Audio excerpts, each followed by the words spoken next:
Chapter 1, the sonata's final note. The great ballroom of Haversham Manor glowed beneath its domed glass roof, refracting moonlight onto marble floors and guests in black tie and chiffon. Crystal glasses shimmered in every hand, laughter exquisite and hollow rose above the hush of expectation, all eyes drawn to the stage where a lone violin waited on a velvet-draped stand. The air was ripe with anticipation and envy, for tonight the world-renowned virtuoso Julian Stroud would debut an unpublished sonata, a piece attributed, in myth and rumor, to the tormented genius Audrey N. Murray, whose final years were lost to obscurity and whose compositions were said to drive men mad with longing. Amelia Havisham, mistress of the manor and a patroness with a sharp smile, watched her guests with feline satisfaction. Her niece, Leela Ethereal, trembling and golden, sat beside her, thin hands folded too tightly in her lap. Among the crowd clustered Lord Hargrave, known for buying talent and discarding it. Dr. Isaac Lennox, Stroud's longtime physician and confessor. Margaret Duval, rival violinist with eyes sharp as ice. And Anton Petrov, Mary's last living student, now a withered shadow on society's fringe. As the clock struck 10, Stroud strode onto the stage in black tails, his expression unreadable, but for the glint in his eyes, a man electrified by nerves or secrets. It was impossible to tell. He nodded to the silent pianist, raised the violin, and with a bow that seemed almost ceremonial, drew out the sonata's first trembling note. The sound filled the room with an ache both ancient and intimate. For a moment, the world seemed to vanish into music anguished, exquisite, unearthly.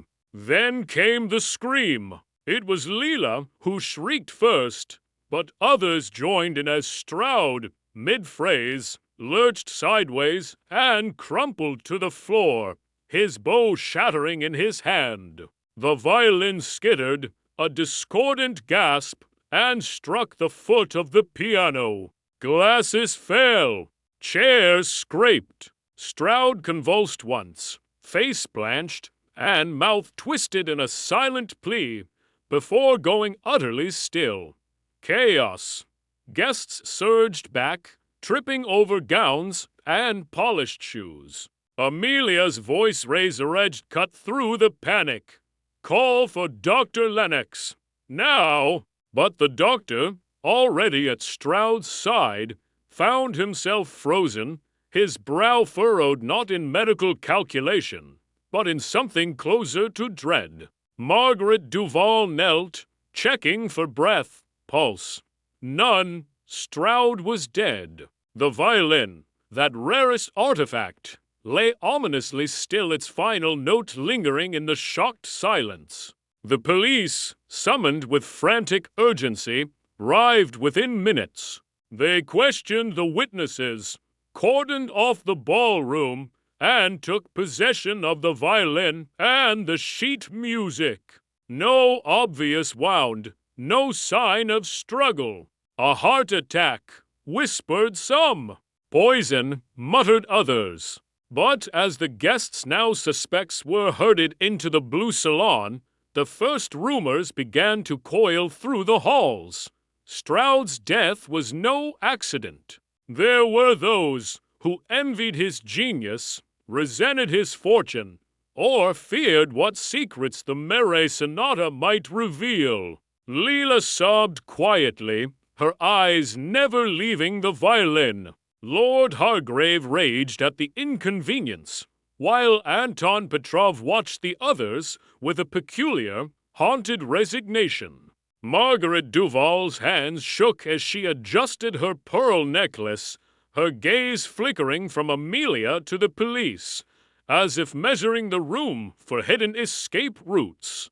and above them all, the portrait of Adrienne Meret, half shrouded in dust, seemed to smirk in the dancing shadows, as if only he knew the true price of art. In a corner, overlooked by the chaos, a small Belgian man with a waxed mustache straightened his tie, his gaze sweeping over the fractured scene. Hercule Poirot had arrived in England on an unrelated matter, but fate, like music, often changed its key without warning. He observed the arrangement of bodies, the expressions, the minute traces of powder on the table nearest the stage, and smiled a private, knowing smile. For where others saw tragedy, Poirot smelled the faint, elusive fragrance of mystery. Chapter 2. The fractured score. Inspector Michael Graves Tall, unhurried, skeptical, took command of the blue salon with a presence that brooked no argument. He dealt with high society before. He knew the performance of shock, the subtle calculus of reputation. Yet tonight, something was different. Death had arrived with the violin's song, and it lingered, uneasy, in the air. He turned first to Amelia Havisham, whose composure was barely ruffled, her grief executed in small, artful gestures, a handkerchief dabbed at the corner of her eye. A deep breath taken with theatrical poise. Mrs. Havisham, Graves began, "May I ask, was Mr. Stroud ill? Had he enemies?" Amelia drew herself upright. "Ill? Not that I know. Julian was in splendid health. Enemies, Inspector? He was a genius. Some admired him, some, perhaps, envied. But here, tonight, we are family, or nearly so." Graves nodded, noting the emphasis. "And the sonata, how did it come to be played this evening?" Amelia hesitated. "The manuscript arrived by post last week. Anonymous, unsigned, only a note claiming it was Meret lost work. Julian insisted on performing it, saying it would be the jewel of the season. I had no reason to suspect otherwise." Across the room, Margaret Duval stood with folded arms, her voice a brittle whisper. "Meret manuscripts are the stuff of legend. Many would kill for a genuine piece, skill to possess it, or perhaps to keep it hidden." She met Graves's eyes with a challenge, as if daring him to accuse her outright. Graves made a note. "And your relationship to Mr. Stroud?" Margaret's lips curled. "Professional rivals. Once, perhaps, something more. He was brilliant, but careless. He took what he wanted." At that moment, Poirot stepped forward, his presence gentle but commanding. "If I may, Inspector," he said with a courteous bow. "Hercule Poirot, at your service. I was an invited observer, not a guest. May I examine the stage? The violin!" Graves eyed him, recognizing the name, then gestured assent. Poirot moved to the scene, every detail under his scrutiny: the violin's position, the pattern of shattered bow fragments, a small, oddly smudged glass set apart from the rest. He turned the glass in his hand, examining residue at the base, faintly granular, pale. He sniffed it, eyes narrowing with interest, but said nothing. Behind him, Dr. Lennox hovered, worry etched into his face. "I examined Julian myself. No wounds, no sign of trauma. It resembles a seizure, perhaps a rare allergic reaction. But he had no such history." Poirot's gaze fixed on Lennox. "And you, Doctor, how long have you known the victim?" Lennox exhaled. 15 years. I've treated him for stress, nothing more. He was troubled lately paranoia, perhaps. He believed someone wanted to ruin him, to steal his music. Poirot considered this, filing it away. And what of the manuscript? Amelia stepped in. The police have it. Locked away for now. But it is real, I assure you. As the evening deepened, tension wound itself through the gathering like the unresolved final chord of the sonata. Leela Haversham sat silent, her hands trembling, gaze unfocused on the fire. Anton Petrov, hunched by the window, watched the rain with an air of fated tragedy. Poirot returned to the inspector's side. You see, mon ami, the music is the key, but not in the manner one expects. Each guest here plays a part, some by design, some by necessity. The true note, I suspect, has yet to be heard. Inspector Graves frowned, but made room for the foreign detective's insight. The night's work had only begun, and already the score was more complicated than any had imagined. In the corridor, a draft whispered along the baseboards, carrying the scent of candle wax and fear. The violin, secured in its case, seemed to hum with secrets. Somewhere beyond the storm's drumming, a clock struck 11. Chapter 3. The circle narrows by midnight. The once grand atmosphere of Haversham Manor had curdled into something more brittle. The guests now suspects were confined to the library, seated at polite but strategic distances from one another. Poirot, notebook in hand, regarded them with serene interest. Inspector Graves, determined not to be overshadowed by the famous Belgian, began with a simple declaration. Until we establish the truth, no one leaves this house. His words, though softly spoken, landed like a verdict. Margaret Duval exhaled sharply, as if she'd been holding her breath since Stroud's collapse. Lord Hargraves scoffed audibly, crossing his arms with the air of a man who'd never been detained in his life. Leela Haversham, still visibly shaken, clung to her aunt's hand. Her eyes rimmed red, but dry now, her fear replaced by a brittle, stubborn quiet. Graves began the slow process of introduction for the official record. Each of you knew Mr. Stroud. Each of you was present at the performance. I will hear from you one by one. His tone suggested that resistance would not be tolerated. Amelia Haversham spoke first, voice measured. Julian was a guest in our home, but he was more than that, a fixture in our world. His talent brought acclaim, yes, but also envy. The sonata was to be his triumph, and our family's.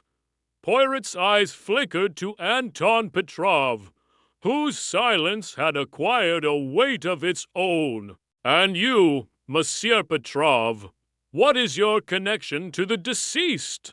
Petrov's voice was hoarse, tinged with old regret. I studied under Marais in Paris. Before the war, Julian sought me out last year, desperate to find the sonata. He believed it was his destiny to play it. I warned him some music brings only sorrow. Margaret, unable to restrain herself, interjected. If you knew the legend, Inspector, you'd understand. The Marais Sonata is said to be cursed. Every performer who attempts it suffers misfortune. It's only a story, of course, but Julian believed it. Perhaps too much. Poirot scribbled a note, his gaze unwavering. Curious, mademoiselle, that you say every performer. Do you know of others who have died? Margaret hesitated. No deaths I can prove, but rumors persist. Marais himself vanished after its composition. His wife went mad. Anton, he would know. Petrov's eyes closed briefly, as if recalling something best left buried. Mary was haunted by melodies he could not silence. The sonata is beautiful, yes, but it demands a price. Graves pressed on. Let us focus on facts. Where was each of you in the moments before Mr. Stroud collapsed? Amelia answered, I was with Leela, in the front row. Margaret was on the left, near the exit. Anton stood at the back, by the windows. And Lord Hargrave? Graves asked. Hargrave bristled. I was near the bar, nowhere close enough to meddle, if that's your implication. Poirot considered each response, noting the distance, the potential for tampering with the violin or Stroud's glass. He turned his attention to the quietest of all, Leela. Miss Havisham, did you notice anything strange during the performance? Poirot's tone was gentle, inviting trust. Leela blinked, voice barely above a whisper. Julian seemed frightened. He looked at me once, just before he fell. I thought he was trying to tell me something, but then the music he stopped. That's all I remember. Poirot nodded, filing the moment away with care. Inspector Graves, sensing resistance among the group, laid out his plan. Everyone will remain in the manor overnight. We will inspect the guest rooms and search for anything out of place. No one is above suspicion. As a footman entered to refresh the fire, Poirot's eyes followed him, catching a subtle exchange of glances between Anton and Margaret. Old loyalties, new fears. Secrets swirled in the dim corners. In that moment, Poirot knew the path to truth would be neither linear nor safe. But he relished the complexity. Every lie, every hesitation, every glance, they were notes in a grand, sinister composition. And Poirot, more than anyone, could read the music hidden within. Chapter 4. Poirot arrives the following morning, broke cold and silvery, the sky outside Havisham Manor bleached and sullen. The library, now headquarters for the investigation, buzzed with subdued anxiety as breakfast was served with more ceremony than appetite. Poirot entered quietly, an island of calm amidst stormy glances and fraying nerves. He wore a flawless gray suit, his mustache perfectly groomed, his cane tapping a measured rhythm across the rug. He surveyed the scene, taking note of the subtle fatigue in each guest's posture, the way conversations ended as he approached. Inspector Graves, who had spent a restless night reviewing witness statements and the scant forensic details, greeted him with professional courtesy laced with wary respect. Monsieur Poirot, if you wish to begin your own inquiries, I'll see that you have what you need. Poirot gave a gracious bow. Merci, Inspector. I will speak first with those who were closest to Monsieur Stroud last night. He turned to Amelia, Leela, and Margaret, who lingered near the window as if the frost outside might cool their nerves. He began with Amelia. Madam Havisham, you have known loss before, none? And yet you appear composed. Amelia's smile was brittle. I have hosted tragedies, Monsieur Poirot. Some visible, some private. It serves no one to fall apart now. Poirot's gaze softened. Courage, yes, but also a mother's vigilance. His eyes flicked to Leela, who looked down, fingers knotting the edge of her sleeve. Mademoiselle, last night you saw something. You must trust that even the smallest memory could matter. Leela hesitated, searching the corners of her memory. There was a scent, sharp, like bitter almonds, only for a second before Julian played the first note. Poirot's eyes narrowed fractionally. He made a mental note. Turning to Margaret, Poirot offered a cordial nod. Mademoiselle Duval, your rivalry with Monsieur Stroud was the subject of many whispers. Is it not curious how the shadows of art can become so very long? Margaret met his gaze head-on. Whispers are cheap, monsieur. I envied his fame, not his life. The sonata, if it is truly mere, is too much for anyone. It destroys what it touches. Poirot let the words hang, absorbing their shape and shadow. He shifted to the table, examining the violin case and the now-locked manuscript. He asked the attending constable, "Did anyone approach this table after the incident?" The constable shook his head. "No, sir!" Inspector Graves gave strict orders. Only the doctor, briefly, when he examined the glass. Poirot knelt to the carpet, scrutinizing a faint trail almost invisible of powder leading from the table toward the doorway. He followed it, unhurried, pausing as Anton Petrov entered, carrying a tray of tea. "Anton, you have lived with mere legend. Was there anything in the sonata's score last night that seemed new to you?" Poirot inquired. Petrov set the tray down, his hands trembling minutely. There was a phrase in the second movement never seen before, dissonant, as if Mere had hidden something in the music itself. A warning, perhaps. Poirot offered a thin smile. Music, like murder, can be composed in layers. It requires discernment to hear what is not played. Inspector Graves rejoined the group, waving a telegram. From Paris, Mere handwriting confirmed on the score. It's genuine. Amelia's face paled. Then we are haunted by a ghost. Poirot spoke quietly. Not a ghost, madam.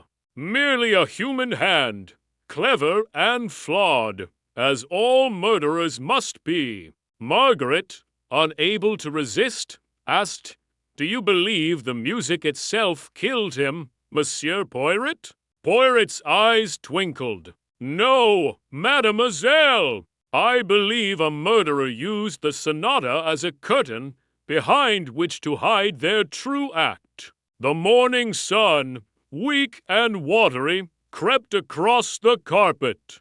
Poirot stood, surveying the guests, each a possible player in a dark orchestration. He alone, he thought, could hear the discordant note that would reveal the truth. Chapter 5. Initial interviews begin. Poirot chose the music room for his first round of interviews, ranging the suspects where the pale morning light cut the shadows into delicate ribbons. The fire had burned low, but Poirot's gaze was bright and alert, attentive to every movement and nuance. Inspector Graves observed from the periphery, silent but keen. He began with Lord Hargrave, who seated himself as if for a board meeting, hands folded atop an immaculate walking stick. "Lord Hargrave, you were present for the performance, yet you lingered near the bar. Did you see anyone approach the stage before or during the sonata?" Hargrave shrugged, eyes cold. "The whole affair is a tragedy, but I saw nothing unusual. I was occupied with a business call in the foyer. If someone tampered with the violin or Stroud's glass, it was not under my watch." Poirot nodded politely, but noticed Hargrave's fingertips faintly dusted with a pale residue, as if from a powder. Poirot filed it away, saying nothing. Next, Margaret Duval sat, her poise as controlled as her music. Mademoiselle Duval, you and Julian shared a rivalry, but was there any recent quarrel? She arched her brow. Rivalry, yes, but we had reached a détente. He envied my invitation to Vienna. I envied his fame. But murder? I would never risk everything for a score. Poirot considered her. Did you notice any peculiarities in Stroud's demeanor? Margaret pursed her lips. He was tense, as if expecting a disaster. I thought it was nerves. He kept glancing at Amelia, then at Leela, as if searching for reassurance or fearing a betrayal. Poirot's pencil tapped softly. Merci, mademoiselle! He turned to Anton Petrov, who perched uneasily, shoulders hunched. Monsieur Petrov, you were closest to the windows. Did you see or hear anything out of the ordinary? Petrov's eyes darted. A draft. Someone moved behind the curtains. I could see the fabric shift. But when I checked, no one was there. Perhaps a servant. Poirot's interest sharpened. And the manuscript, had you seen it before last night? Petrov shook his head. Never. The phrase I mentioned it was unsettling. Murray never wrote in that style. I wondered if it was a forgery, but the feeling it gave, it chilled me. Poirot paused, then called for Dr. Lennox, who entered with a physician's weary composure. Dr. Lennox, you tended to Mr. Stroud immediately. Did you notice anything amiss on his lips, his breath, his skin? Lennox thought for a moment. His breath was faintly sweet-almond, perhaps. Skin pale, but no marks. It resembled cyanide, but there was no vial, no means of delivery. Poirot nodded. Did you touch the violin or the manuscript? The doctor hesitated. Only the glass. The violin I left untouched. The manuscript was gone by the time I arrived. Poirot thanked him and motioned for Leela. She entered slowly, gripping her skirt with nervous fingers. Mademoiselle Leela, can you recall anyone approaching Julian before the performance? Leela bit her lip. No, he was alone on stage. But before, in the corridor, I saw Aunt Amelia speaking with him urgently. Their voices were raised, but I could not hear what was said. Poirot glanced at Amelia, who maintained her composure. And you, Madam Haversham, what was discussed? Amelia answered smoothly. A family matter. Nothing to do with the sonata. Poirot caught the flicker of something unsaid in her eyes, but let it rest for now. He rose, thanked each for their time, and signaled to Graves. When the interviews ended, Poirot lingered alone. He pressed his palm lightly on the grand piano, collecting a fine dust. Powder, again almost invisible but persistent. Poirot looked at the closed violin case, then at the guests departing in uneasy silence. A pattern was beginning to emerge. Powder, almond scent, a draft behind the curtain, whispers of a family secret. Poirot, satisfied, closed his notebook. The melody of deceit had only just begun. Chapter 6. The first false lead. Inspector Graves reconvened the group in the drawing room, the morning's tension barely masked by the formality of silver teapots and untouched scones. As Poirot watched, Graves paced before the marble fireplace, a sheaf of notes in hand. We have uncovered a pattern, he announced, and one guest's actions stand out. All eyes turned as Graves fixed on Anton Petrov. You were seen near the curtains, close to the windows. There is testimony that you moved behind them just before Stroud collapsed. You, sir, are a man with motives, old grudges, obsession with Mary, proximity to the manuscript. Anton stiffened, knuckling white around his teacup. I was watching, yes, but only because I sensed something wrong. I have lost friends to jealousy before, but murder? No, Inspector. I could not do such a thing.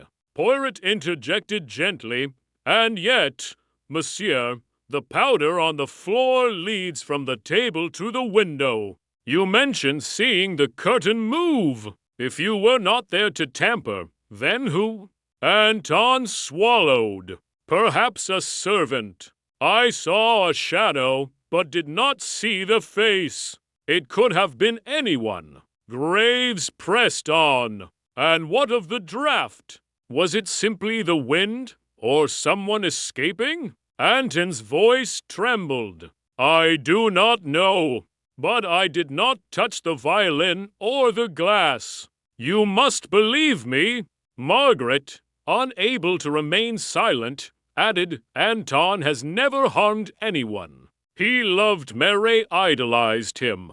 If anything, he would have protected the sonata, not destroyed it. Poirot regarded Margaret with a searching look. Mademoiselle, your defense is spirited. Are you certain your loyalty is not clouding your judgment? She met his gaze squarely. I trust Anton with my life. If you seek a murderer, look elsewhere. Amelia, ever composed, broken, we are forgetting the real threat, the curse of the sonata. Julian was convinced it would bring ruin.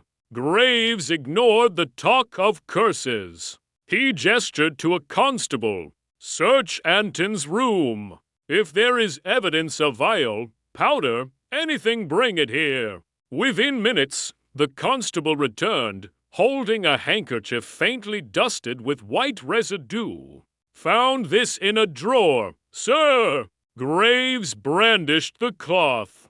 And how do you explain this, Mr. Petrov? Anton's eyes widened in disbelief. That is not mine. I have no use for such things. Poirot studied the handkerchief, then addressed Graves. With your permission, Inspector.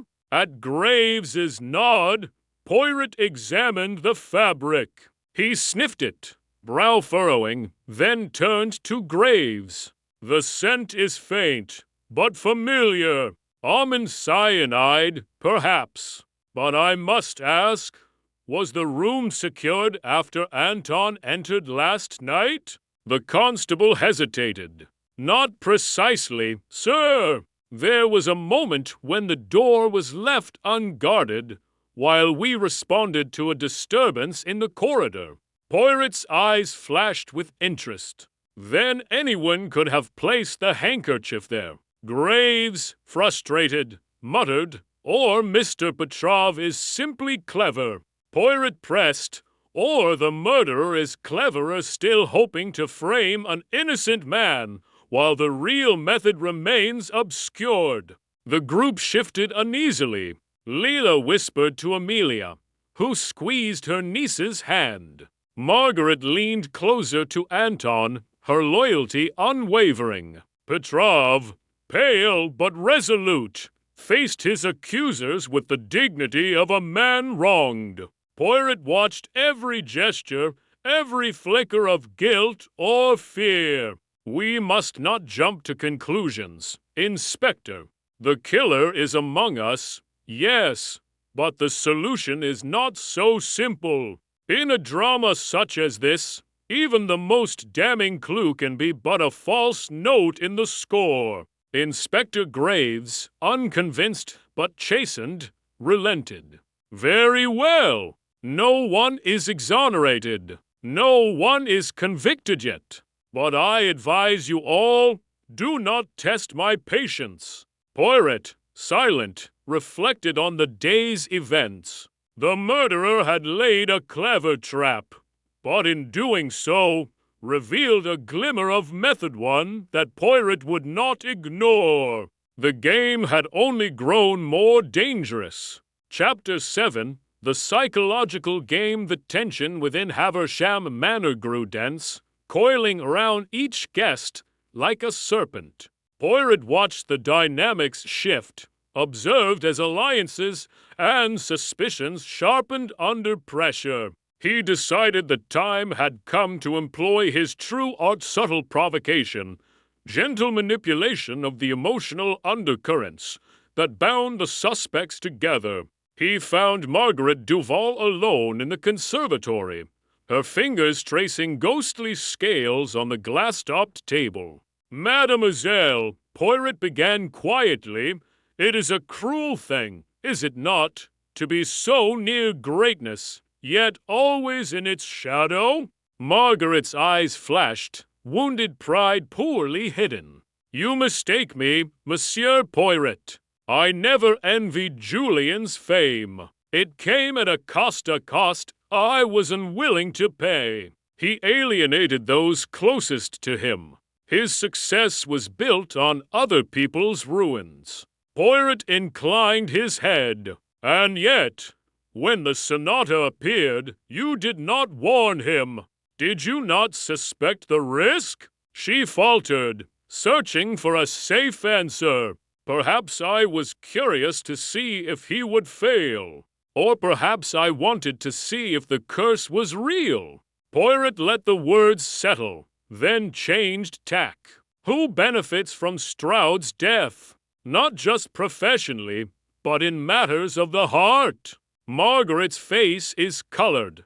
He was attached to Leela, but Leela loved him as a child loves a star distant, untouchable.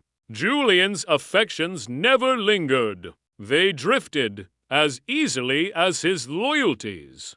Poirot left her with a thoughtful nod, letting the seed of doubt grow. He next sought out Lord Hargrave, who brooded over his coffee in the breakfast room. "Monsieur le Lord, it is often those who seem least involved who see the most. Did you witness any quarrels or private conversations last night?" Hargrave regarded Poirot with weary disdain. "There are always quarrels where money and reputation are concerned." Amelia fretted over the sonata's value, talked of endowing a conservatory if it proved authentic.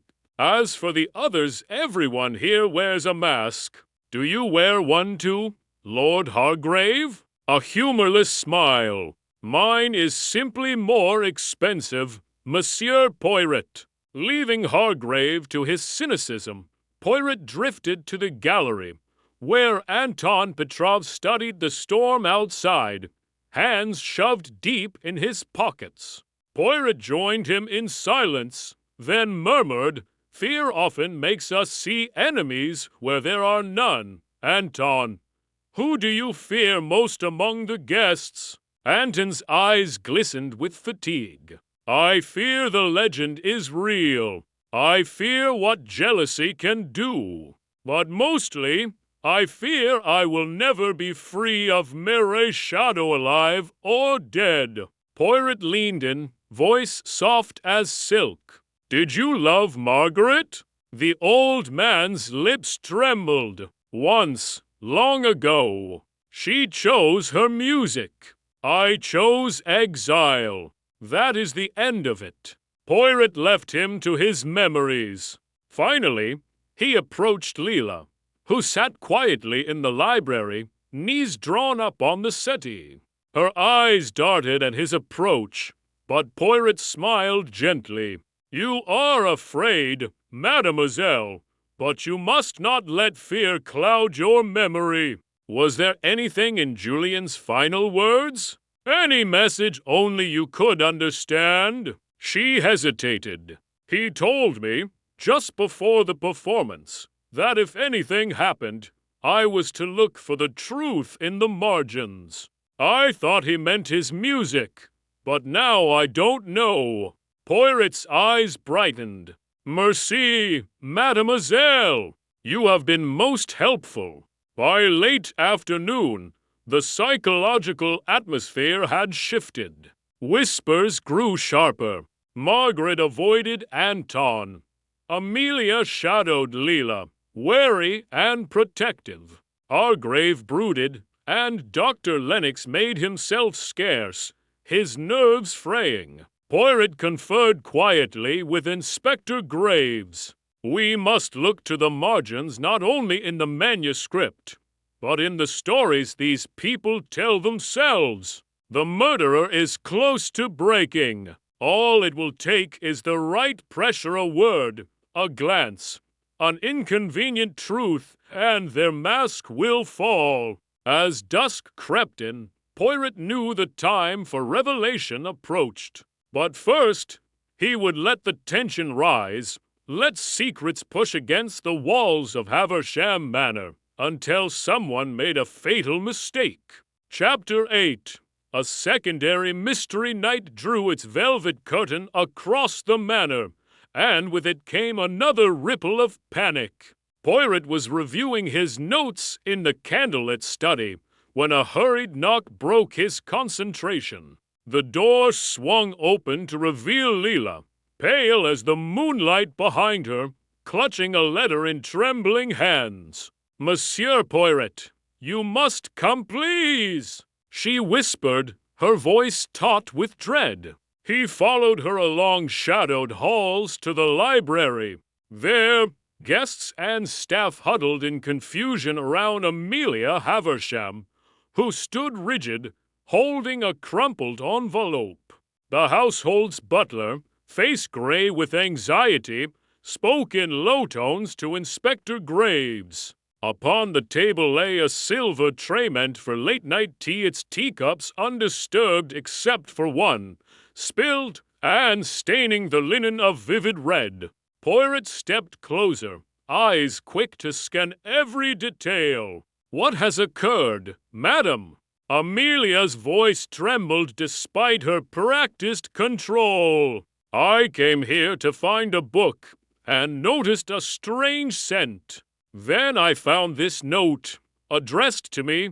When I reached for the teacup, I smelled almonds like before." Inspector Graves carefully opened the envelope.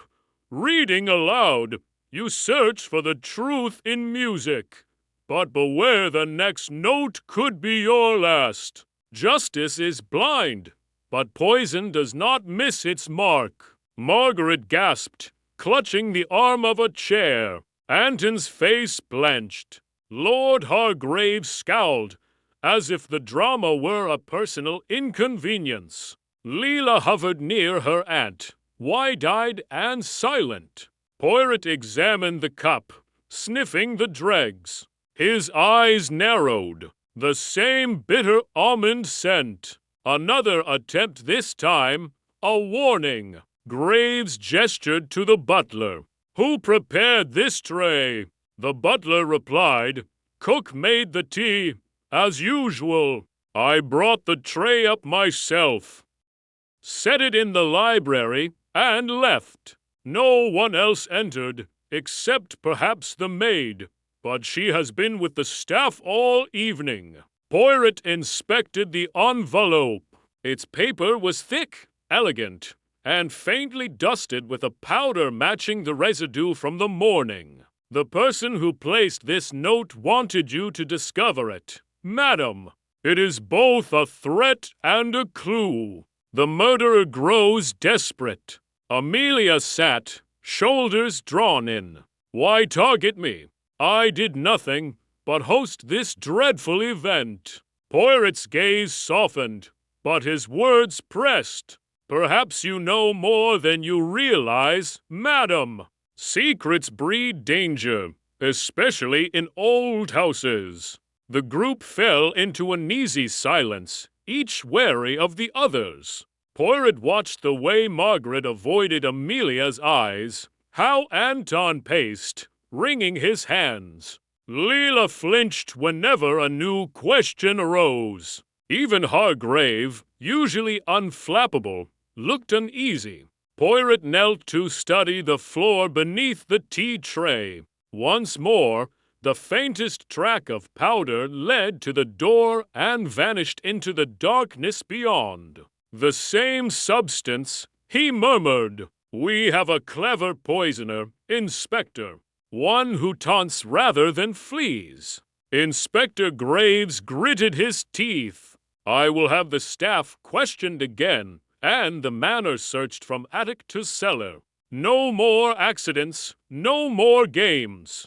Poirot straightened, voice gentle yet firm. "Let the guests rest tonight, Inspector.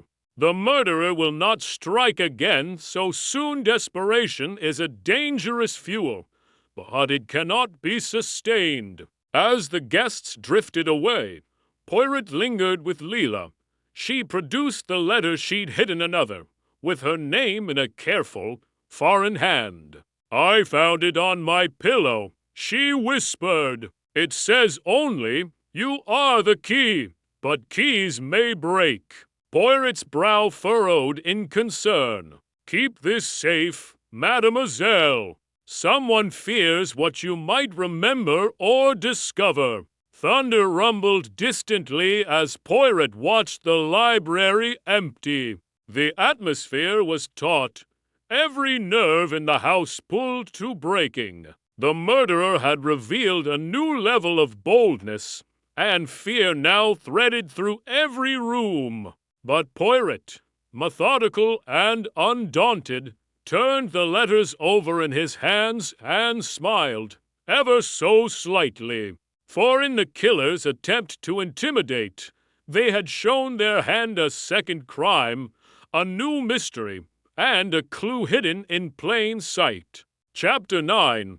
Hidden Connections. Dawn crept reluctantly over Haversham Manor, finding its rooms haunted by more than just memories. Poirot rose before sunrise, intent on sifting through the night's turmoil while minds were still raw and unguarded. He summoned Inspector Graves and, together, they began reviewing the tangled web of statements from both guests and staff. It was a quiet moment in the morning room that yielded the first thread. Poirot asked Leela, "Mademoiselle, the note left for you, did you recognize the handwriting or scent?" She hesitated, then shook her head. "No, but there was something about the way the letters curled, almost like the musical notations Julian used in his compositions. Only one other person wrote like that, Anton, when he annotated my lessons." Poirot's eyes glimmered. "Merci, mademoiselle. And the perfume, did it remind you of anyone here?" Leela bit her lip. It smelled faintly of Lily's Aunt Amelia's signature scent. Poirot tucked these details away, his mind beginning to organize the pieces. He left Leela to her thoughts and found Amelia in the garden, stoically deadheading frostbitten roses. "Madam, there is much you do to protect your niece. Have you ever felt she was in danger before last night?"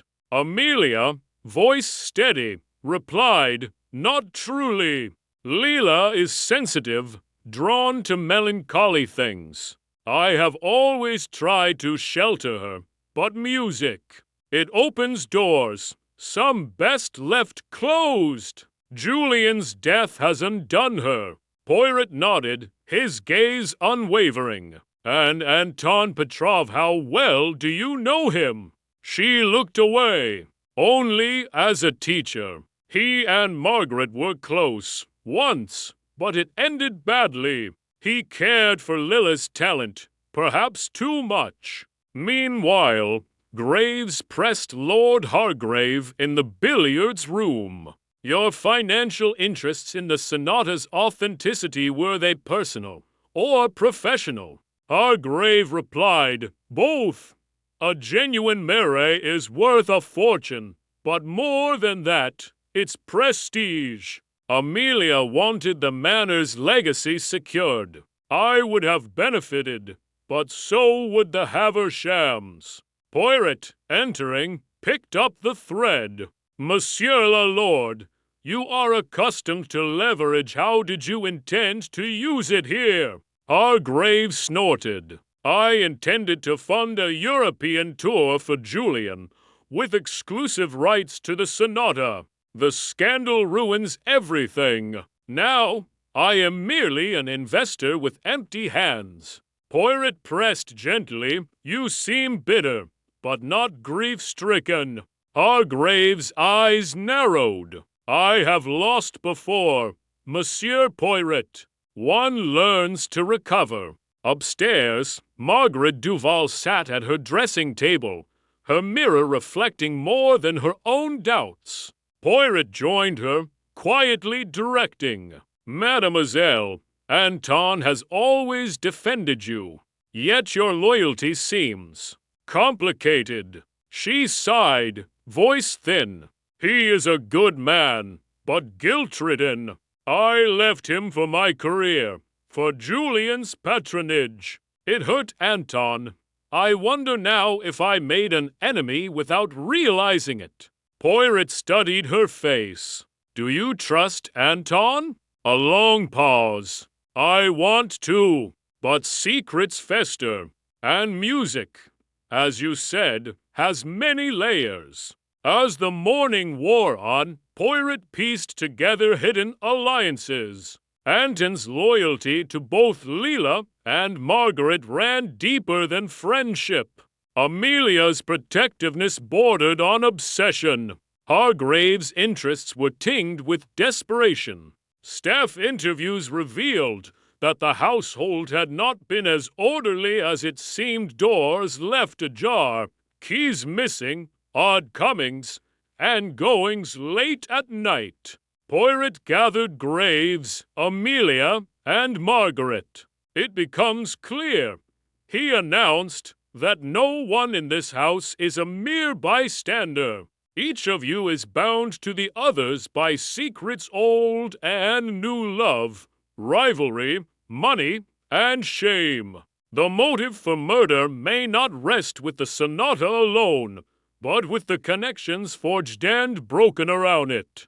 The room pulsed with silent accusations. Leela lingered in the doorway, eyes flickering from face to face. Anton stood at a distance, hands clenched, gaze hollow. Poirot, his mind now a map of hidden corridors, realized the next step required a risk. To lure the killer into the open, he would have to play a dangerous game, one where a single wrong note could mean another death. But he was ready. In the music of deceit, Hercule Poirot intended to strike the final, decisive chord. Chapter 10. Poirot's secret clue as midday sunlight spilled through the stained glass. Poirot walked the corridors with a subtle but purposeful energy. He was replaying every moment from the night of the murder, every look, every half-swallowed word, and most importantly, every detail others overlooked. Poirot knew the difference between chaos and design, and it was in chaos that murderers often betrayed themselves. In the breakfast room, he requested to see the manuscript of the Mère Sonata once more. Inspector Graves obliged, producing it from the locked drawer where it had been kept since the tragedy. Poirot handled it delicately, glancing over the title page, then flipping to the margins. He scrutinized a faint pencil mark in annotation that looked almost accidental, a small, looping letter L, barely noticeable in the shadow of the staff lines. Graves hovered at his elbow. You see something? Poirot smiled softly, keeping his thoughts guarded. Merely the habits of a musician. Mère, or perhaps another hand, liked to leave messages in plain sight. Sometimes a clue is not in the notes, but in the silence between them. He asked for the sealed glass that Stroud had used on the night of his death. The constable produced it, evidence tag intact. Poirot peered inside and saw, just at the bottom edge, a hairline crack so fine it would be missed by all but the most attentive eye. Poirot gestured for Dr. Lennox, who arrived, nervous and expectant. "Doctor, may I ask, did you notice this crack?" Lennox examined it, shaking his head. "No, I did not. But it could explain how something was introduced to the drink without disturbing the rim. A fine needle, perhaps, dipped in poison, inserted through the glass itself." Poirot thanked him and returned to the manuscript. He took out a small magnifier and examined the ink on the annotation. The pressure of the stroke differed from the rest of the music. Poirot glanced up to see Leela watching him from the doorway. "Monsieur Poirot?" she asked, voice uncertain. He beckoned her closer, holding out the manuscript. "Mademoiselle, do you recognize this mark?" She peered at the letter. "It's like the ones Julian made in my lesson books, always looping, always left at the end of a piece to mean look again. He said it was a sign for unfinished work or a secret ending." Poirot nodded, pleased. "That is most helpful, mademoiselle. Did he ever show anyone else this symbol?" Leela hesitated, thinking. "Aunt Amelia, maybe. Or Anton, when he taught me. But not Margaret. She always disliked secrets." Poirot dismissed her kindly and pondered the implications. The symbol was a private code between Julian and his closest circle, one that the killer must have known. He considered each suspect's access to both manuscript and victim, as well as the opportunity to handle the glass. Meanwhile, the household grew restless. Margaret was seen pacing, muttering under her breath. Anton sat hunched in the music room, fingers drumming an anxious rhythm on the piano. Amelia seemed to drift from room to room, her thoughts elsewhere, while Hargrave made pointed inquiries about the state of the investigation. Poirot slipped quietly into the music room, approaching Anton.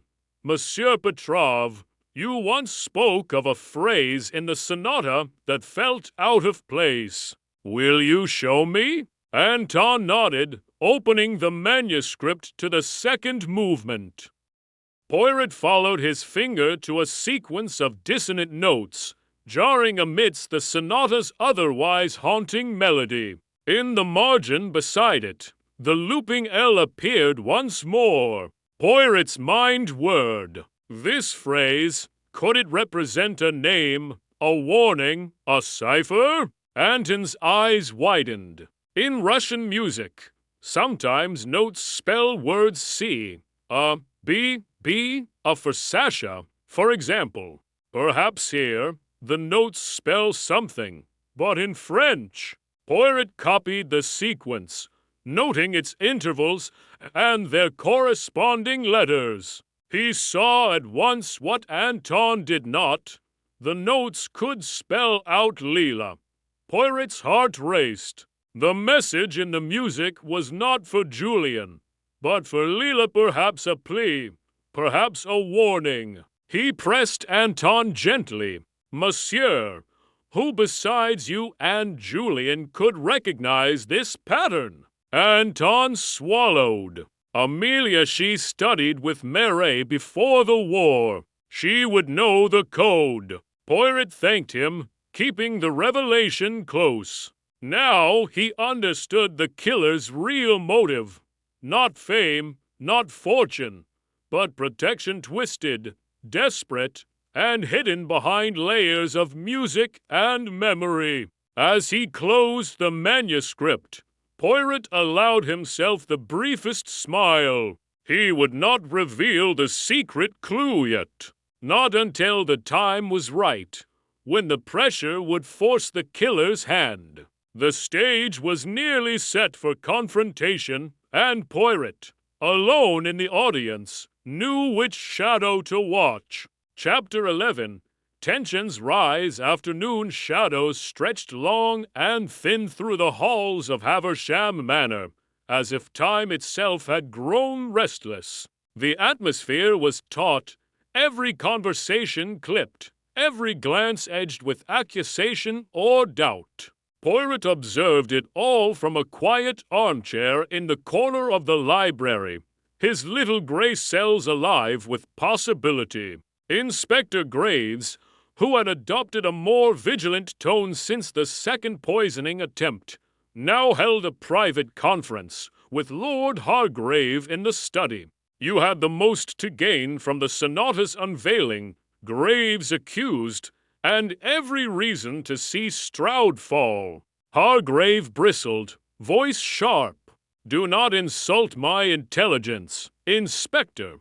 I invest in art, not murder. Whoever killed Stroud did so for reasons far more personal than money. Meanwhile, Amelia summoned Margaret to the conservatory. Their voices, hushed but tense, drifted into the corridor where Leela lingered, feigning interest in a vase of lilies. You blame Anton, don't you? Amelia said softly, her composure strained. He would do anything for you, even now. Margaret, defensive, replied, You think I'm so selfish? Anton's loyalty is blind, but even he is not a killer. The real danger comes from secrets, your secrets, Amelia. Poirot entered at that moment, subtle as a shadow. Forgive me, ladies, but perhaps secrets are the thread that binds us all. When truth hides, suspicion flourishes. Margaret's chin lifted defiantly. And what do you suspect, Monsieur Poirot? He smiled gently. I suspect that love and fear both leave fingerprints. Sometimes in the music between notes or in the hesitation before an answer. He left them with those words, watching as Margaret's defiance softened into worry, and Amelia's shoulders drew tight in self-protection. Out in the garden, Leela walked with Anton, her hand gripping his arm for comfort. Julian never meant to hurt anyone, Leela whispered, her voice trembling. But the secrets, the codes in his music, what if he knew someone was after him? Anton's face was drawn and haggard. Sometimes I think we are all living in someone else's tragedy. Leela, you must be careful whom you trust. Inside, the tension grew palpable as the guests gathered again in the music room. Poirot joined them, requesting everyone remain for a final set of questions. Inspector Graves started with Dr. Lennox. You have access to every guest. Doctor, did you see or hear anything unusual last night or this morning? Lennox shook his head, but Poirot saw his hand tremble. No, Inspector, only the anxiety that follows a murder. I wish I could offer more. Margaret was next. You seemed agitated after the discovery of the poisoned tea, Graves noted. Is there something you're not telling us? Margaret looked at Poirot before she answered. I received a letter to unsigned, slipped beneath my door. It read, Old debts are paid in silence. I thought it was a threat. Poirot requested to see the note. As Margaret handed it over, he examined the ink and paper. It matched the style of the notes to Leela and Amelia. The circle of intimidation, he realized, had widened. Tensions reached their peak when Lord Hargrave, voice low, accused Anton outright. Your presence is the only constant, Petrov. You knew Mary. You wanted the sonata, perhaps you wanted Stroud gone to protect its secret. Anton glared, voice hoarse. You know nothing of my loyalty. I lost everything for Mary music. I would not destroy what I loved. Poirot raised a hand, silencing further accusations. Let us not turn on one another out of fear. The murderer is clever, but not infallible. Each threat, each poisoned cup, is an act of desperation. Amelia, her facade crumbling, whispered, "What will you do, Monsieur Poirot?" He replied calmly, "I will assemble all of you in the ballroom tonight. There, I will reveal the murderer. Until then, I ask only for vigilance and for honesty." As the sun set and the house fell into uneasy silence, Poirot slipped away to review his clues. He now saw the picture more clearly. Love twisted into obsession, jealousy cloaked as loyalty, and a murderer driven not by greed, but by something far more dangerous. The denouement approached, and in the darkness of Havisham Manor, only one melody remained to be played, the final, devastating truth. Chapter 12. The confrontation. The ballroom had been restored to its former splendor for the evening gathering, though a cold unease hummed beneath the glitter of chandeliers. The violin, now locked in its case, rested on a pedestal like a relic from a forgotten faith. Poirot stood at the front, flanked by Inspector Graves, his expression inscrutable, eyes watchful as a stage magician before the final act. The guests assembled, drawn by both dread and the compulsion for answers. Amelia arrived first, regal, but visibly diminished, her arm looped protectively through Lilla's. Margaret entered, eyes red from unshed tears, refusing to meet Anton's gaze. Lord Hargrave arrived last, shoulders set with a stubborn pride. Dr. Lennox hovered in the background, anxious, as Anton kept his distance, hands shoved deep in his pockets. Poirot's voice, calm and steady, cut through the expectant hush. "You are gathered here not as accusers, but as witnesses to the truth. The murder of Julian Stroud was no crime of passion nor simple greed. It was an act rooted in secrets and the unbearable weight of memory." He stepped closer to the violin case, drawing all eyes. "Let us begin with what is certain. Julian Stroud did not die by his own hand. He was poisoned. The poison was administered through a cracked glass, too subtle for most to notice, and the method chosen was cyanide, masked by the bitter scent of almonds. But this was not the work of a careless hand. It was planned, orchestrated as deliberately as the Mere Sonata itself. Inspector Graves spoke up. "And the evidence found in Mr. Petrov's room?" Poirot nodded.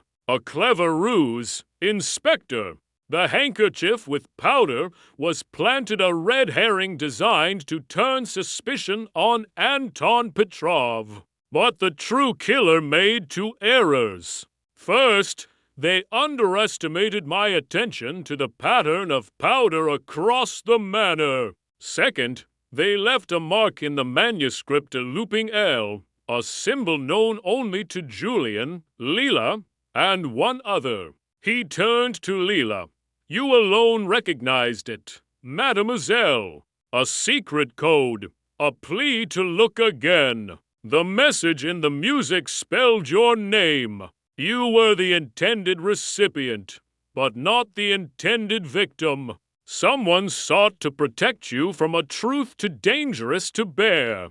The room shifted, glances darting. Margaret's breathing quickened, while Amelia closed her eyes in silent resignation.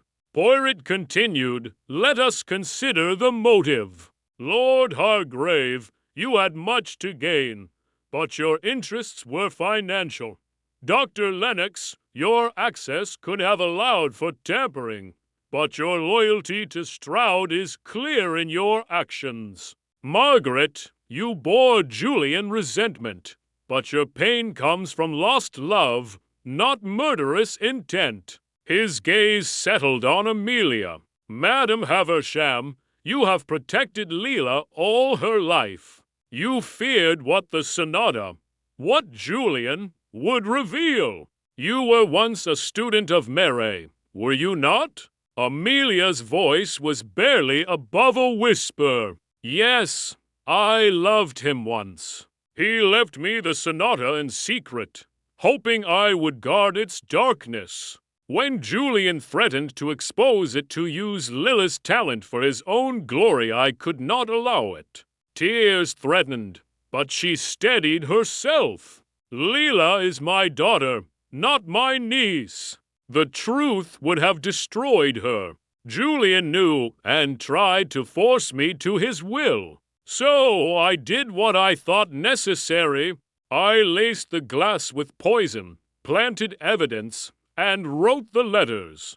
I never meant for anyone else to die, only for the past to stay buried. A stunned silence gripped the room. Leela, stricken, turned to her mother. Why did you not trust me? Amelia wept quietly. I wanted to spare you pain, but the past always finds its voice. Poirot laid a gentle hand on Amelia's arm. Murder cannot redeem sorrow, madam, but your confession spares Leela more harm. Inspector Graves, the truth is before you. Graves, shaken, nodded to the constables. Amelia rose, dignified even in defeat, and let herself be led away. Poirot turned to the violin case, the circle of pain finally broken. A masterpiece may outlive its composer, but secrets never stay silent forever. In the hush that followed, the echo of the sonata seemed to linger its final, haunting chord a requiem for guilt and for love. Chapter 13.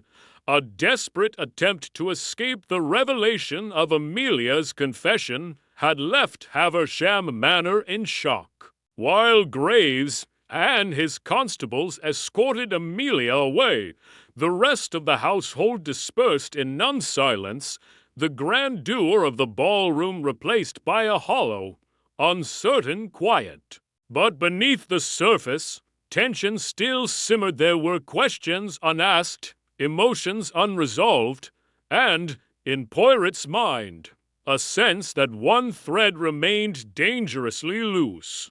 Poirot lingered in the hall, watching as Leela, devastated, slipped away toward the east wing, Margaret following at a cautious distance. Lord Hargrave retreated to the study, muttering about legalities and the ruined investment, while Anton remained in the music room, staring into the darkness. Dr. Lennox moved quietly, as if trying to avoid the weight of any lingering eyes. Poirot waited, alert. He had not missed Amelia's final words. I never meant for anyone else to die, only for the past to stay buried. There was, perhaps, one more act of desperation to come from someone else, someone for whom the truth had not set them free, but driven them to the edge. It was just past midnight when Poirot, wandering the gallery, caught the faintest rustle near the rear staircase. He paused, listening. A second sound, a hurried footstep. The click of a lock echoed from the servants' passage.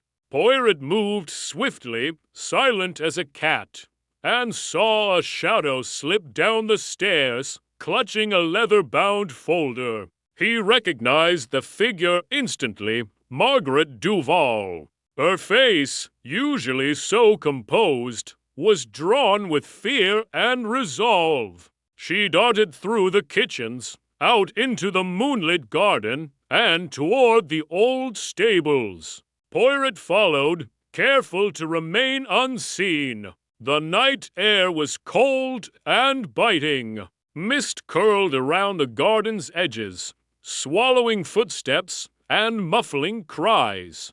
Margaret reached the stables and fumbled with a hidden latch. Inside, she moved quickly, rifling through the folder a stash of letters, music sheets, and, at the bottom, a small bottle labeled with a chemist's seal.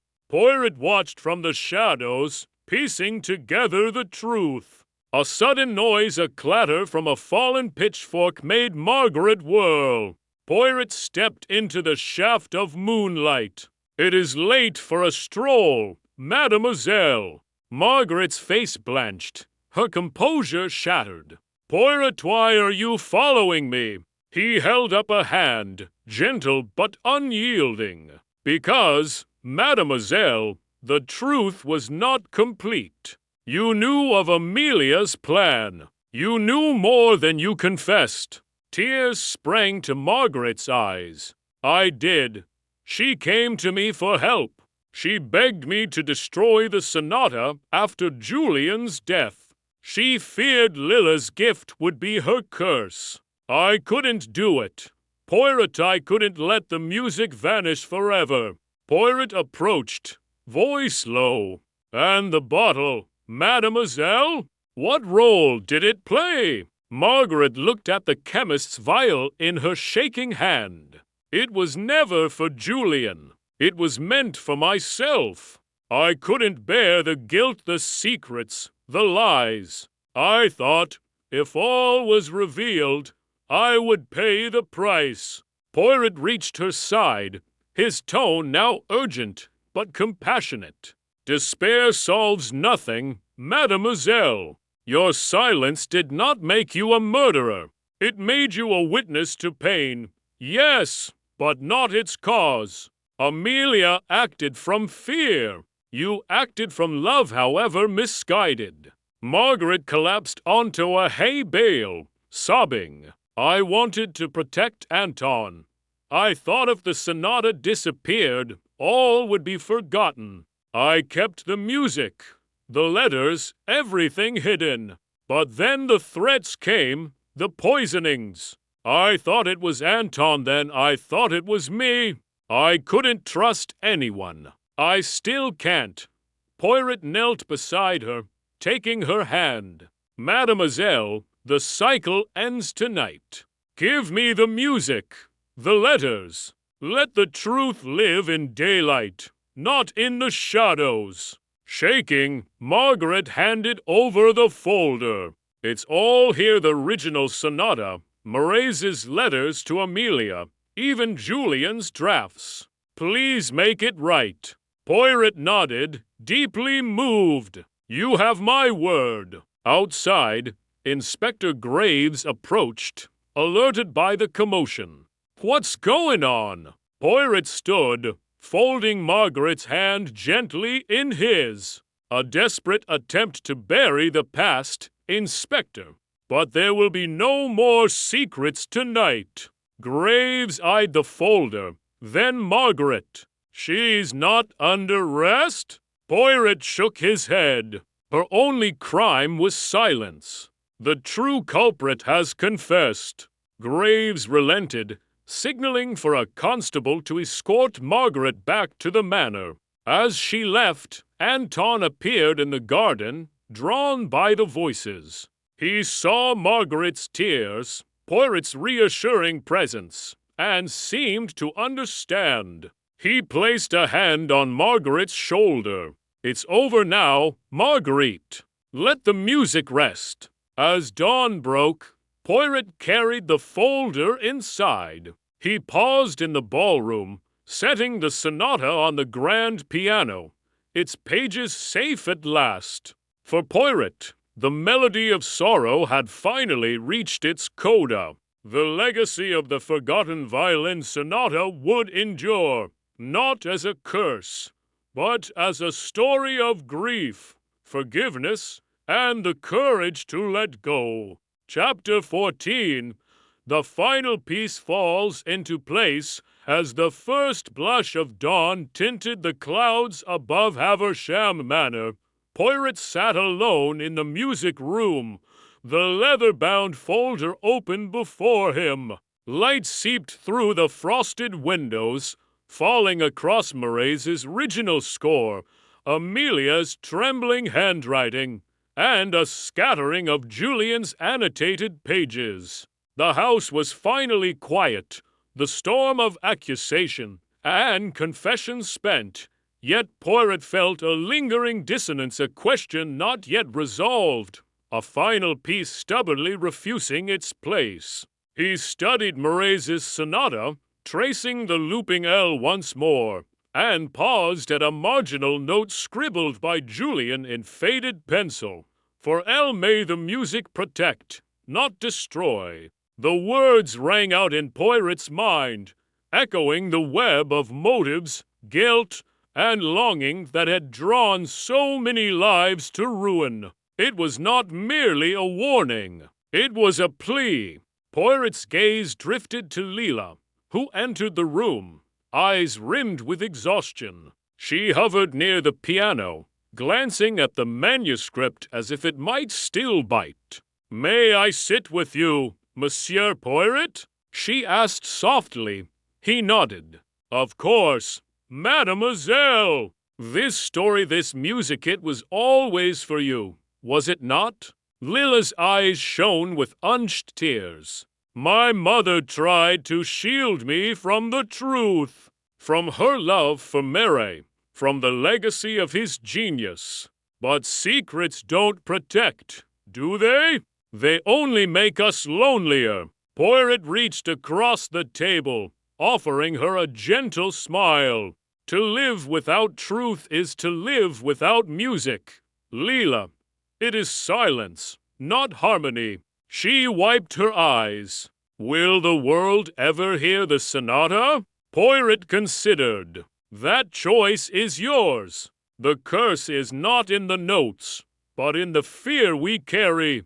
If you wish, you may share it on your own terms. Their conversation was interrupted by the arrival of Anton, who stood uncertainly at the threshold. Poirot beckoned him in, gesturing to a chair across from Leela. Anton sat, his movements hesitant. "Is it really over, Poirot? Or is there another ghost waiting in these halls?" Poirot closed the folder, hands resting atop it. "I believe it is over, but not without one final act of honesty." He turned to Anton. "Why did you never reveal your own role in bringing the sonata to Haversham Manor?" Anton's expression flickered with old regret. "Because I was afraid. Mary gave the score to Amelia, but I kept a copy a secret I nursed for years. When Julian wrote, desperate to find it, I gave in to nostalgia and sent him the copy anonymously. I thought it would heal old wounds, not open them." Leela looked at him, stunned. "So you started all this?" He nodded, ashamed. "I thought Julian would perform it, and the past would be put to rest. I never imagined it would end in tragedy." Poirot's eyes softened. "It is human to long for closure, Monsieur Petrov.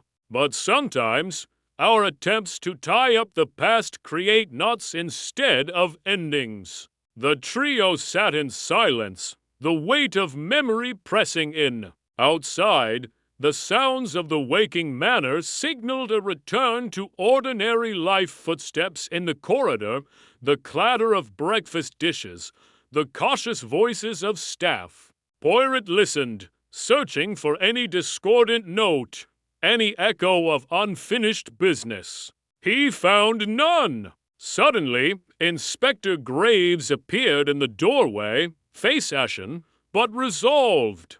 "Amelia has signed a full confession. The magistrate will arrive by midday. Leela, if you wish, you may visit her before she is taken to London." Leela nodded, rising with unsteady grace. Poirot caught her hand, squeezing it in reassurance. "Remember, Mademoiselle, whatever happens, your story is your own. Do not let guilt or fear dictate your next melody. She smiled through tears. "Thank you, Monsieur Poirot." As she left, Anton lingered behind, eyes on the score. "What will you do with the manuscript, Poirot?" He folded the pages carefully, returning them to the case. "It will remain with Leela, unless she wishes otherwise. Music is not meant to be buried in secrets. Let her decide if the world is ready." Poirot stood and surveyed the music room one last time, the battered grand piano, the shafts of morning light, the stillness that had replaced fear. He knew his work here was finished. In the corridor, as he walked toward the entrance hall, he paused, sensing a faint, almost imperceptible strain in the air. Poirot smiled to himself. Sometimes, the most important note in a composition is the one left unplayed, a silent promise echoing in the hearts of those who listen. With the case resolved and the past finally at rest, Hercule Poirot collected his hat and cane. He left Havisham Manor behind, stepping into a new day and a world where, at last, the forgotten violin sonata could be more than a story of loss. It could become a song of survival and hope. Chapter 15. The final gathering. Later that morning, the household assembled for one last time in the stately dining room. The mood was somber, but oddly lighter, as if a curse had lifted with the confessions and sorrow that swept the night before. The sonata's final secrets lingered in the air, invisible yet palpable, and the shadow of Julian's death stretched only as far as the courage of those left behind. Inspector Graves presided over the proceedings, his demeanor official, but not unkind. The guests were seated at the long oak table, Leela beside Anton, Margaret to seats away, and Lord Hargrave further down, still absorbed in a newspaper he hardly read. The only absences were Amelia waiting transport in her private suite under Guardant Poirot, who had excused himself to retrieve the folder from the music room. When Poirot returned, he carried not just the sonata and letters, but a tray with breakfast and a pot of tea. He set these down with quiet care, then took his place at the head of the table, folding his hands in the sunlight. "My friends," he began, "this is not a morning of accusations or suspicions. We have come together because, at last, the truth is free to move among us. But truth, like music, must be played to its final note before there can be peace." Lila's eyes met his, weary but hopeful. "Is it truly over, Monsieur Poirot?" He smiled gently. "Yes, mademoiselle. The chain of secrets is broken. There is still pain to mend, but no more danger. Each of you carries scars, but also the freedom to begin again." Lord Hargrave, irritable but relieved, shifted in his seat. "What becomes of the sonata? Surely it can't simply vanish after all this." Poirot gestured to the folder. "That decision belongs to Leela. The manuscript, the letters, and Morais's history, they are hers by both blood and suffering. If she chooses to perform it, it will be on her terms, free of threats and ghosts." Anton placed a steadying hand on Lila's arm. "If you ever do," he said softly, "let the world hear your heart in the music, not its sorrow." Leela nodded, emotion thickening her voice. "For the first time, I feel as if I can choose." Poirot turned to Margaret, whose eyes had not left the manuscript. "You have paid your price, mademoiselle." Guilt is heavy, but you have shown courage more than most. It is never too late to forgive yourself, or to seek forgiveness from those you love." Margaret swallowed hard. "I want to write again, to make something honest, not just perfect." Poirot inclined his head. "Then you are already free." Inspector Graves stood, taking in the scene with a sense of finality. "There will be an inquest, of course, but I do not anticipate further charges. Amelia's confession is full and clear, and the Crown will decide her fate. As for the rest of you, you are at liberty to return to your lives." A ripple of relief moved round the table, mingled with tears and gratitude. Breakfast resumed in soft conversation, cups of tea clinking gently as if a fragile peace had been reached. When the meal ended, Poirot rose once more. He addressed each person in turn, offering a word of comfort or guidance, as only he could. "Monsieur Anton, let the past be a teacher, not a jailer. Mademoiselle Leela, let your music sing for itself. Mademoiselle Margaret, let your pen be honest, and you will never betray your art. Lord Hargrave, remember, the value of art is not in its ownership, but its spirit."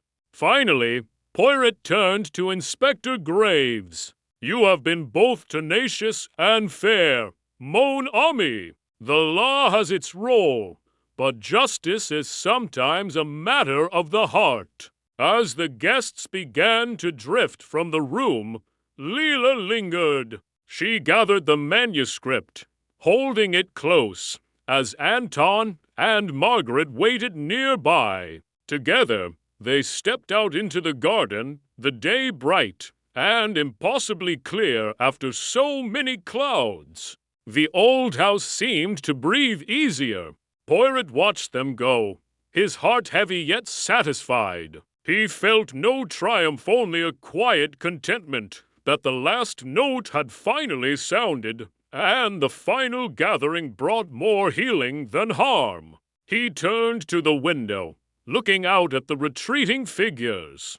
In the hush that followed, Poirot allowed himself a moment of reflection, grateful for the rare grace of resolution. For once, the music of the past was not a dirge, but a prelude to hope.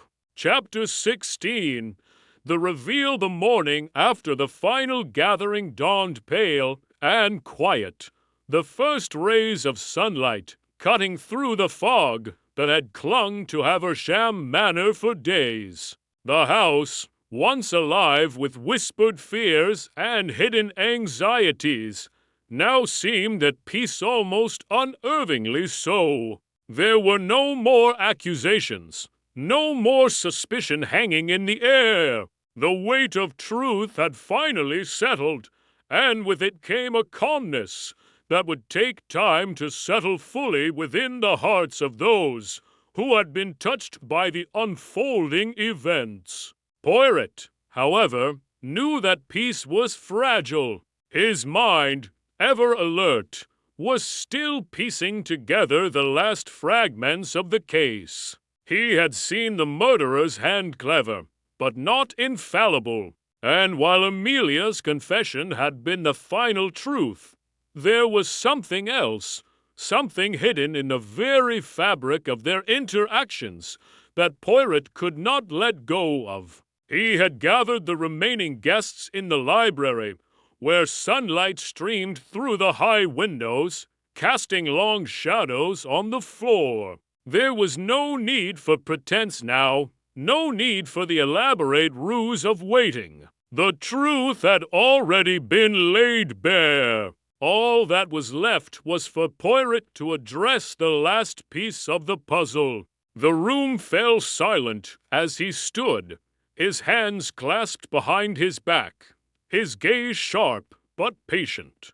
"My friends," Poirot began, his voice clear and steady, we have come to the end of our long journey.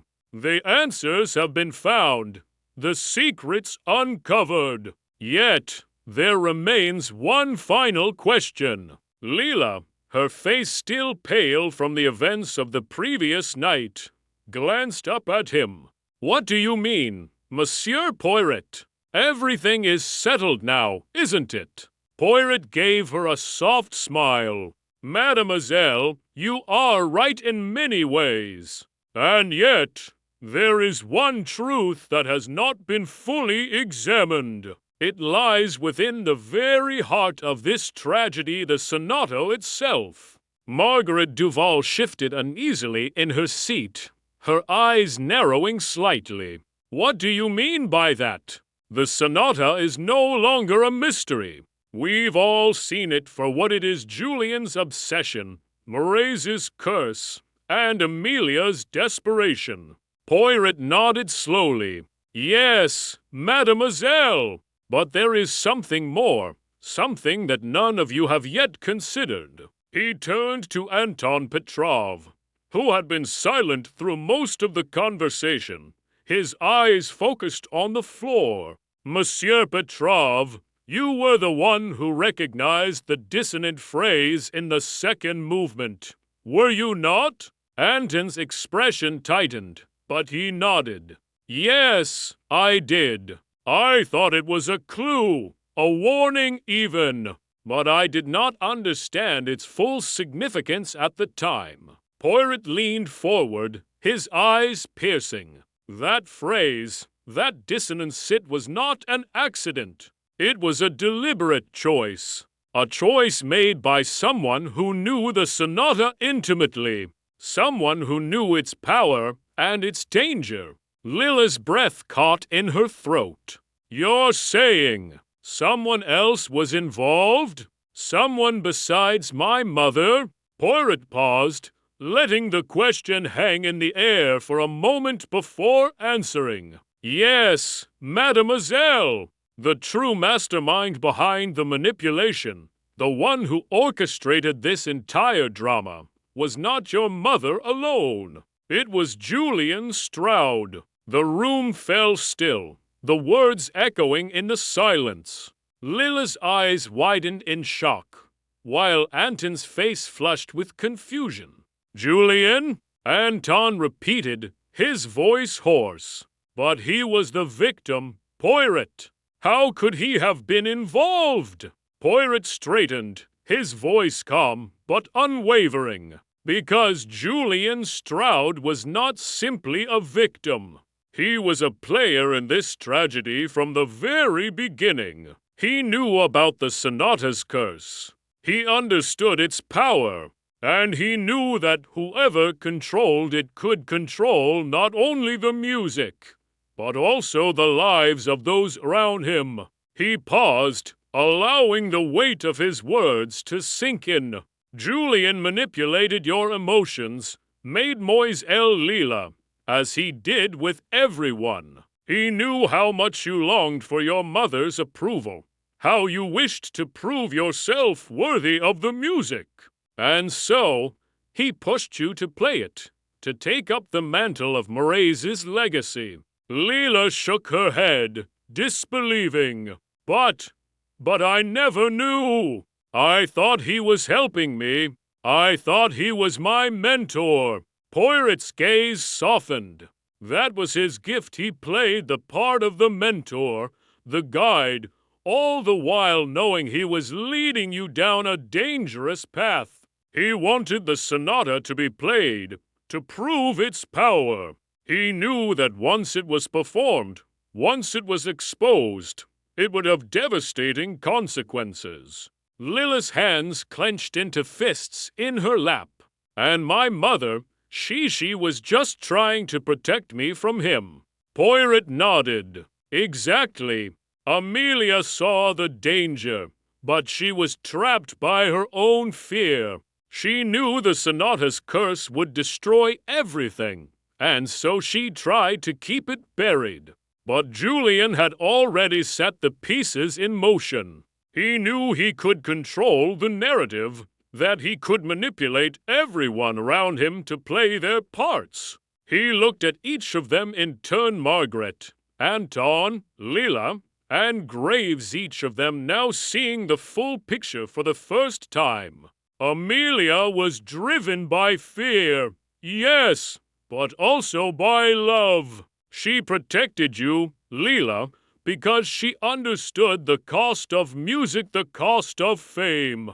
She was willing to take on the guilt of Julian's death to protect you from the power that had corrupted him. There was a long silence. The truth, finally laid bare, seemed to hang in the air like a heavy fog. Poirot stood, his voice quiet but firm. And now the last act is over. The music is finished. The sonata's legacy, its power, no longer holds sway over your lives. Leela stood slowly, her face a mix of relief and sorrow. "Thank you, Monsieur Poirot," she whispered. Poirot smiled, a soft and gentle expression.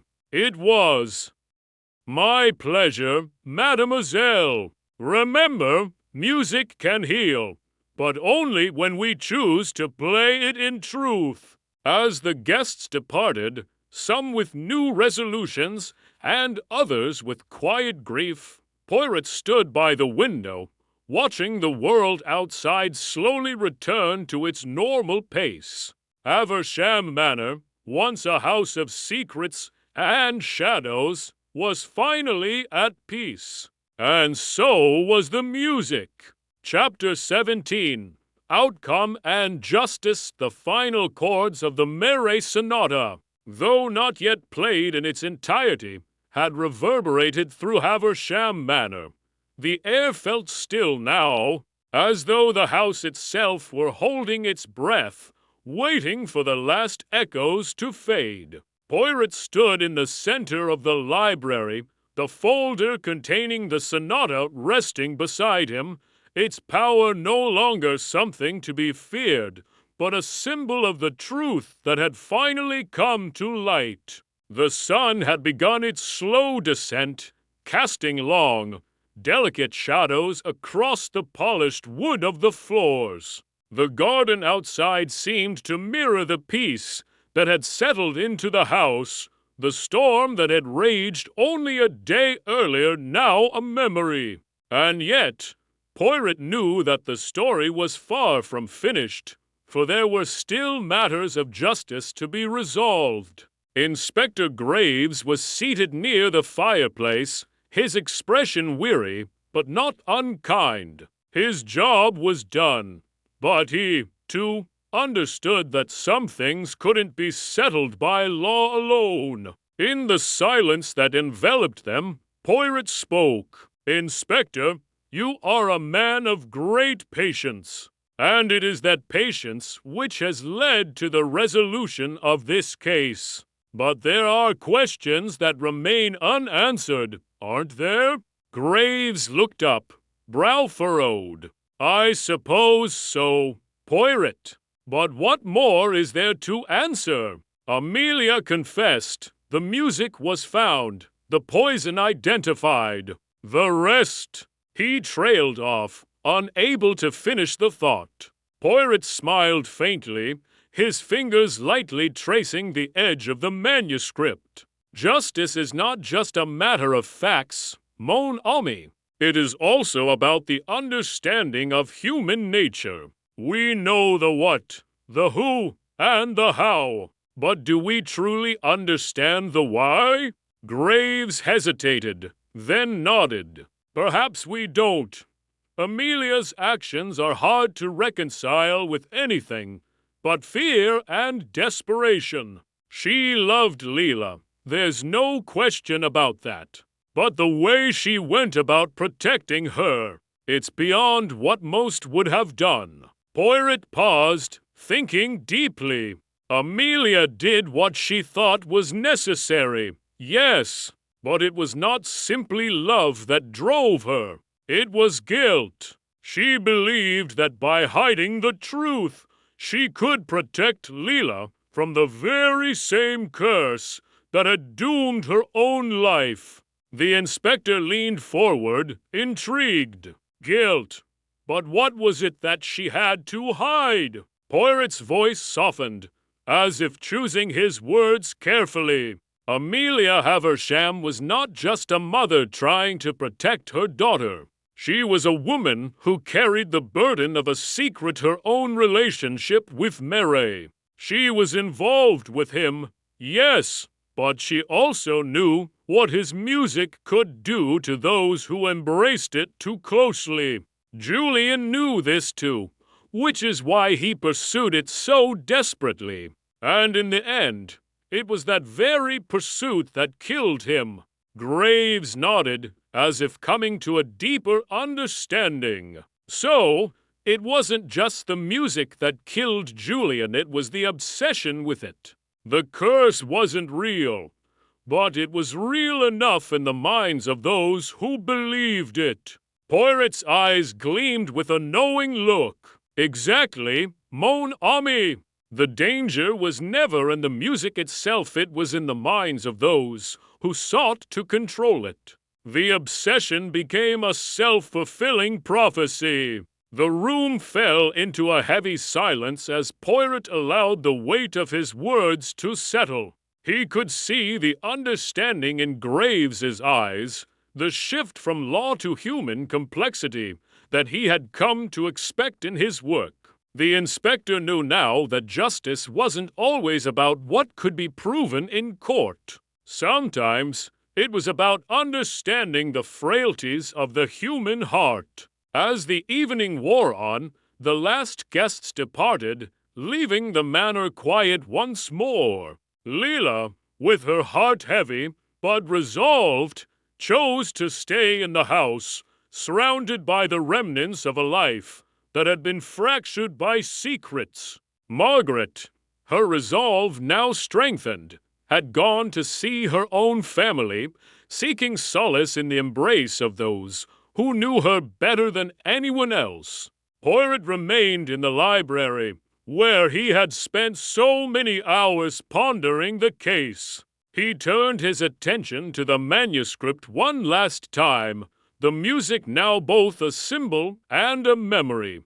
In the stillness of the room, he knew that this was where the final piece of the puzzle would rest. The sonata had been the catalyst, but it was not the whole of the story. It was merely the reflection of a much deeper narrative, a story of human frailty, obsession, and the ways in which people would go to extreme lengths to protect themselves and those they loved. The door creaked open, and Leela entered, her face pale but composed. She had made her decision. Monsieur Poirot, she began, her voice steady. I want to play the sonata, not for the world, not for fame, but for myself, for Julian, for the truth. Poirot nodded, understanding. Then you shall, and when you do, you will play it with your heart, free of fear, free of the ghosts that once haunted it. Leela smiled, a tear slipping down her cheek. Thank you, Monsieur Poirot, for everything. Poirot stood, offering her a final, reassuring smile. It was not I who solved this mystery, mademoiselle. It was your courage, your truth, that brought us here. And with that, Leela turned to the grand piano, opening the lid with a careful reverence. As her fingers brushed over the keys, the first notes of the sonata filled the room, the music finally finding its voice, no longer a symbol of darkness, but of release. Outside, the night settled into calm, the moon casting its pale light across the estate. The sonata played on, its haunting melody now a song of healing, a song that would carry its secrets into the future, leaving the past behind. And Hercule Poirot, watching the music unfold, felt the weight of the case lift from his shoulders. The music had found its final resting place, and so had the mystery. Justice had been served, not through the law, but through understanding. Chapter 18. The closing remark the sun had set completely by the time Poirot made his way through the winding corridors of Havisham Manor, his footsteps echoing softly against the marble floors. The case was over, and though the final notes of the sonata had faded from the air, the weight of the past still lingered in the shadows of the old house.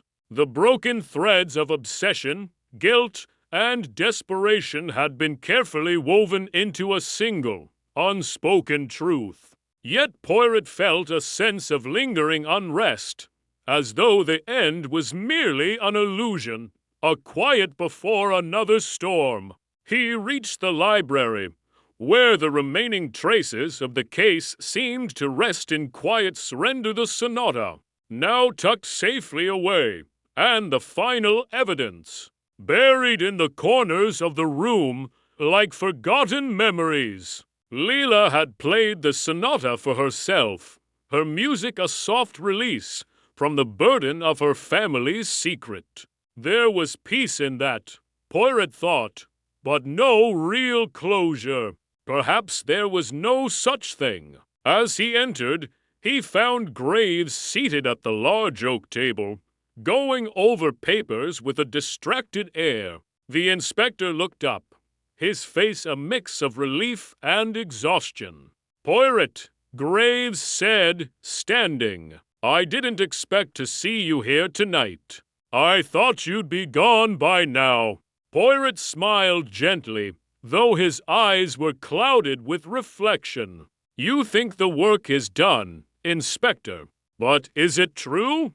Graves frowned, his tired expression betraying the weight of days spent in pursuit of justice. "You've solved it," Amelia confessed. "The music has been revealed. I don't see what else there is to say." Poirot nodded, his gaze lingering on the distant shadows. "It is not the crime that troubles me, Inspector. It is the way people live after the truth is known. The aftermath is often harder to bear than the mystery itself." Graves sat down, taking a deep breath. "I can't say I agree. The case is closed, and Amelia will face justice. The others can go on with their lives. The music, the sonata, it's all behind them." Poirot looked at him, his eyes sharp.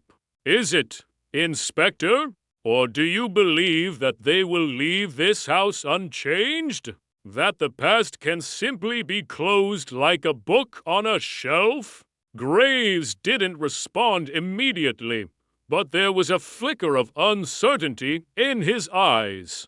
Poirot, sensing his hesitation, continued, "The truth, Inspector, is not a simple thing. It is not just a series of facts to be recorded and filed away. It is something we must live with. The consequences of our actions, the things we choose to hide these things shape who we are."